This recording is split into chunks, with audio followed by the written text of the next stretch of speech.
First and foremost, I want to credit the person that uploaded their own footage called Nick Tech. Never heard about them before, but they have almost 500,000 subscribers. So there's going to be a link down below in the description box to this video specifically. This is not my footage. This likely explains why nobody ever got an early review copy of it to review it. IGN hasn't reviewed it. GameStop or Spot, whatever they're called. Carrick from ACG, who brings you reviews that aren't 2 minutes long or filled with sponsored bullshit, hasn't covered it. What in God's name is this shit? Now, the cinematics look really good, but they stutter like something is having a stroke. If there was just one here and there, it would be one thing. And then to think that it wasn't Leslie Benzies himself, but it was somebody else, I forget who, I don't think it really matters, that are a part of the development team.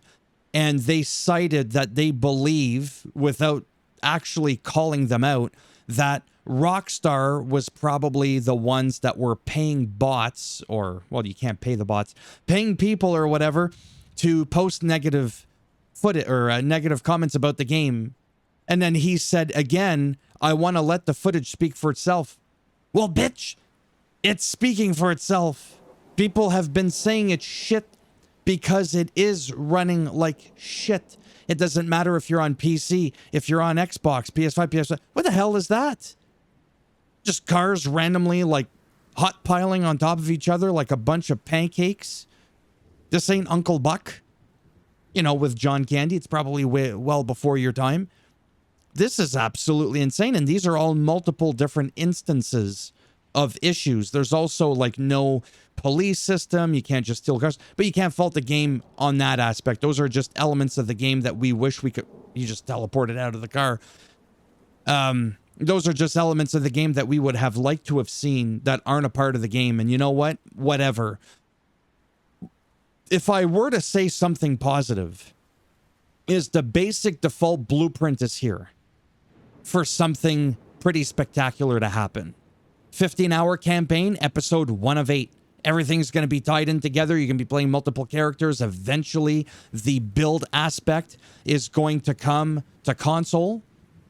Even though you can play the stuff that people make on PC, it's going to be a seamlessly integrated world, right?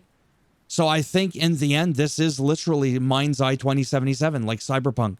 That game was a pile of donkey shit when it came out, and what ended up happening after a while. Arguably, it became a great game. Do you remember Witcher 3 when it first came out? Wasn't that great either.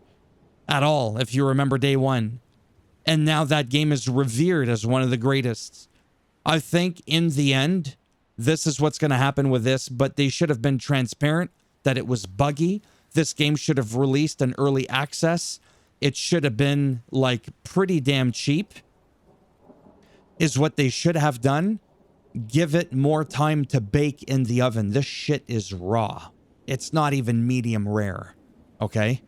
So anybody who is trashing on somebody else because they're pointing the finger at the game like I'm doing right now, you know the expression, the proof is in the pudding. Okay? This is doo-doo flavored pudding right here. Like, I mean, you can't defend this shit. You're allowed to enjoy the game, but be transparent. There's a part of me that still wants to buy the game. I'm not doing exactly well for money. Good for me. But there is a part of me that's like, you know, Death Stranding 2's coming out in a couple of weeks. Like, there's some big games coming out soon. And I'm like, is this worth it? Technically, probably not. But for me, as a creator, it would probably be worth my while to get it, keep up with it, see how it evolves. It's just right now, the funding's not that great. But when that does come in check, whenever, then yeah. Then I will definitely get this game at some point and let you know how it does moving forward. Thumbs up if you like the video. It does greatly help support the channel with the algorithm and trying to make me more relevant in the search results when people are looking shit up online. Thumbs down if you didn't like it, and I'll make sure when you wake up in the morning, your left eye sees at 24 FPS and your right eye sees at 144 FPS. That'll freak you out.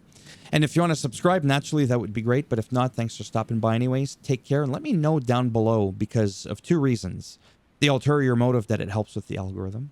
And number 2, because I'm genuinely curious, if you own the game, you've played it, is this the main part of your experience? Or is this really just a small fraction of it and he's cherry picking it? And when you close the game and you reboot it, it's a little bit better. Because there are some people that are reporting, oh, 5 out of 5, 10 out of 10. This is a perfect game. And I'm like, I'm not seeing any perfect footage yet. Bye for now.